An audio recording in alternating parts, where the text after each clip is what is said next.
বহরমপুর লোকসভা কেন্দ্রের নওদা বিধানসভায় প্রচারে গিয়ে আবারও বিক্ষোভের মুখে প্রদেশ কংগ্রেস সভাপতি তথা কংগ্রেস প্রার্থী অধীর চৌধুরী।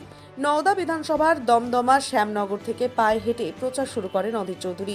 সেখানেই ব্লক সভাপতি শফিউজ্জামান ওরফে হাবিব মাস্টারের নেতৃত্বে অধীর চৌধুরীকে ঘিরে বিক্ষোভ দেখানো হয়। ওঠে Adhir Chowdhury go back slogan.